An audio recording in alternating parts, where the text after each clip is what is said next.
목사님, 저희가 짧은 시간이지만 이 시대 원로로서 한국 사회 민주화 과정에서 평생을 두고 사회의 건강한 발전을 위해 목소리를 내셨어요. 근데 사실은 담임 목회하시면서 또 긴 시간을 한 교회에서 목회하시면서 상당히 어려우셨을 텐데 그 이야기 좀 듣고 싶고, 그거는 이제 우리가 다음 주에 또 목사님 목회와 관련한 일대기가 있습니다만은, 그러는 과정에서 우리 사회의 시급한 개혁 과제 목사님께서 좀 느끼셨고 생각하신 게 있다면 들려주시죠.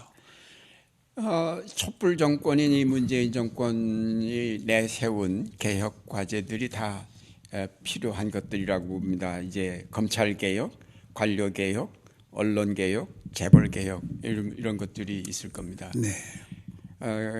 근데 문제는 이런 개혁을 이 정권이 어떻게 보면 힘들게 이뤄가서 작년에 이제 공수처가 어렵게 설립이 됐고 이제 출발했습니다만은 아직도 손도 못 댄 그런 네. 개혁 과제들이 많이 있다고 봅니다. 근데 우선 쉬운 것부터 했으면 좋겠는데, 가령 촛불 정권이 세월호 사건을 속히 종결짓지 못한 것, 네. 이런 거는 또 이명박 정권이 만들어놓은 그 문제의 4대강 도들, 네.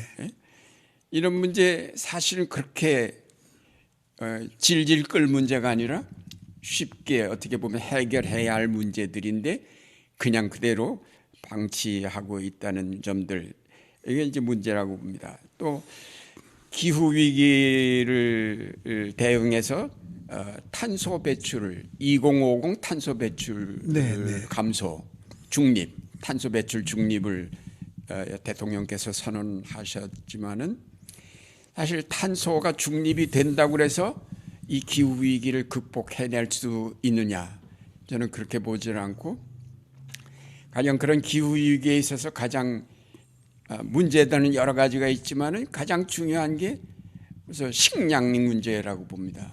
이미 벌써 이 코로나 사태로 말미암아 지금 각국의 농업이 영향을 받고, 그래서 이미 식량 부족 현상들이 계속 곳곳에 나타나고 있는데, 이게 조금 가면 갈수록 더 심화될 거라고 보면, 그러면 정책 담당자들은 지금 속히 이 먹을 것 자립, 지금 식량 자립을 돌입해야 될 거라고 봅니다. 그러니까 그러기 위해서는 농업을 장려하고 어떻게든지 농업에 종사자들이 많이 들어갈 수 있도록 정책들을 만들어야 될 거라고 봅니다. 뭐 그런 것 중에 하나가 농민 기본소득 같은 거 만들어주면 농사지으면 안정적으로 생활할 수 있다라는 기본이 되면 이런 농업 인구들도 점차 증가할 수 있지 않을까라는 생각을 해봅니다.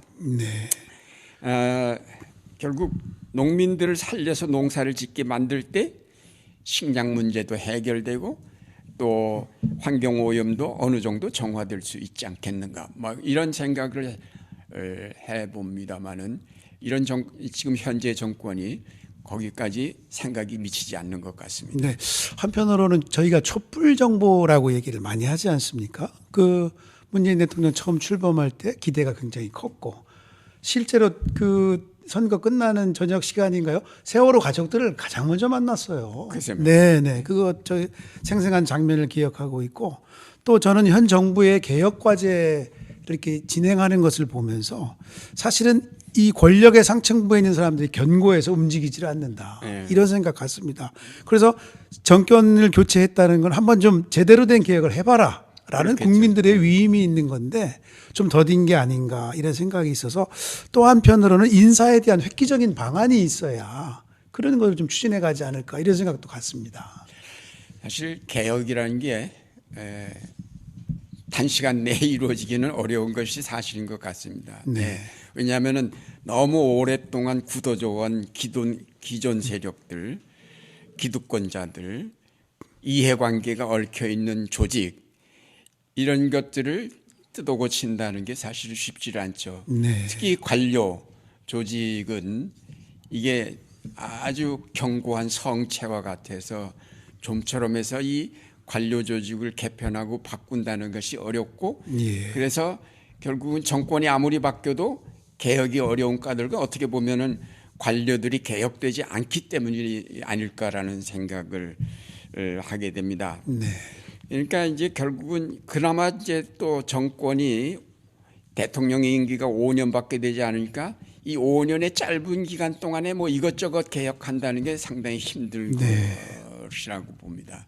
그래서 헌법을 바꿔서라도 4년 중임제로 가면 그나마도 좀 낫지 않을까. 네. 한 8년 정도 하면은 어느 정도 개혁이 정착될 수 있지 않을까. 인사 문제를 포함해서 관료 개혁, 특히 또 언론 개혁 이런 것들도 거기에다 포함될 수 있는 것이라고 봅니다. 네. 우리 사회 개혁 과제 관련해서 현 문재인 정부가 좀 더 속도를 내야 될 것인데 그 몇 가지 과제 정리도 좀 해주셨고 또 의견을 주셨습니다. 저는 현재 코로나 사회적 거리두기로 인해 소상공인들 그리고 영세 자영업자들이 겪는 이 고통이야말로 굉장히 극한에 달했다라고 저는 개인적으로 봅니다. 네. 이런 상황도 너무 시급하다고 보는데요. 어떠세요, 목사님 지금? 저는 정부가 이게 지원을 해야 된다고 봅니다. 적극적으로 재난지원금을 풀어서 네. 도와줘야 된다고 봅니다. 국가 채무가 좀 늘더라도 우선 문제를 해결해 놓고 네. 국가 채무는 점진적으로 해소해가는 정책을 세워야 되지 않을까라는 생각입니다. 네. 저는 그런 면에서 경기도 이재명 지사가 네. 잘하는 것 같습니다. 네. 뭐 오늘 아침 신문 보니까 연간 100만 원씩 기본소득 할 수 있다라고 네. 나왔더라고요. 그러니까 4분기 분기마다 25만 원씩 연간 100만 원 줄 수 있다.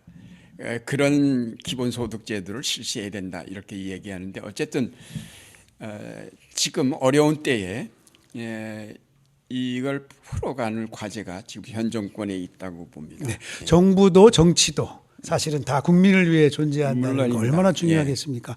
제가 이달에 시선 인용 한 구절만 좀 시선을 인용해 보겠는데요. 타이밍이 중요하다. 국가는 때를 놓치지 말고 재정을 확보해 국민의 고통을 덜라. 국가의 존재 이유는 국민이다. 국민이 곧 국가다. 국가의 재정 건정성보다 국민의 생존이 우선이다. 굉장히 깊이 세계화할 대목이라고 생각을 합니다. 이런 말씀입니다. 네, 오늘은 여기까지 하겠습니다. 사이너머 신년 특집 원로에게 듣는다 세 번째 손님으로 유경재 원로 목사님 모시고 얘기 나눴습니다. 오늘 한국교회의 문제점과 개혁 과제, 우리 사회를 진단하고 시급한 과제도 대담 나눴습니다. 목사님 오늘 방송 마치며 마무리 말씀 부탁드리겠습니다. 1년여 계속된 이 팬데믹 이런 상황은 우연이라고도 볼 수 있지만 어쩌면 한국 교회를 일깨우시는 하나님의 채찍일 수도 있겠다는 생각이 듭니다. 네. 그러니까 한국 교회가 계속 좁은 테두리를 벗어나지 못하고 교회 성장과 번영에만 매몰되어 있으니까 정신 차리고 이제 앞에 닥쳐온 시대의 위기를 보라고 하나님이 우리를 깨우쳐 주시는 그런 채찍이 아닐까라는 생각을 해봅니다. 네. 이제 우리 한국 교회가 정신을 차리고 시대의 변혁과 위기를 우리가 직시하면서 이 위기를 뚫고 나갈 지혜를 하나님께 구하고 기도해야 하겠습니다. 네. 그러면서 섬김을 받으려는 주인의식에서 벗어나서 이제는 낮은 자리로 내려가서 정말로 세상의 빛으로 세상의 소금으로 섬기고 봉사하는 그런 교회가 되었으면 하는 바람 간절합니다. 네, 감사합니다. 다음 주에도 유 목사님의 긴 목회 여정 통해서 다시 한번 과제 찾는 시간 갖도록 하겠습니다. 이어서 최수일 목사님과 함께하는 주제로 읽는 성경 이어집니다. 사이너머 다음 주에 찾아뵙겠습니다. 안녕히 계십시오.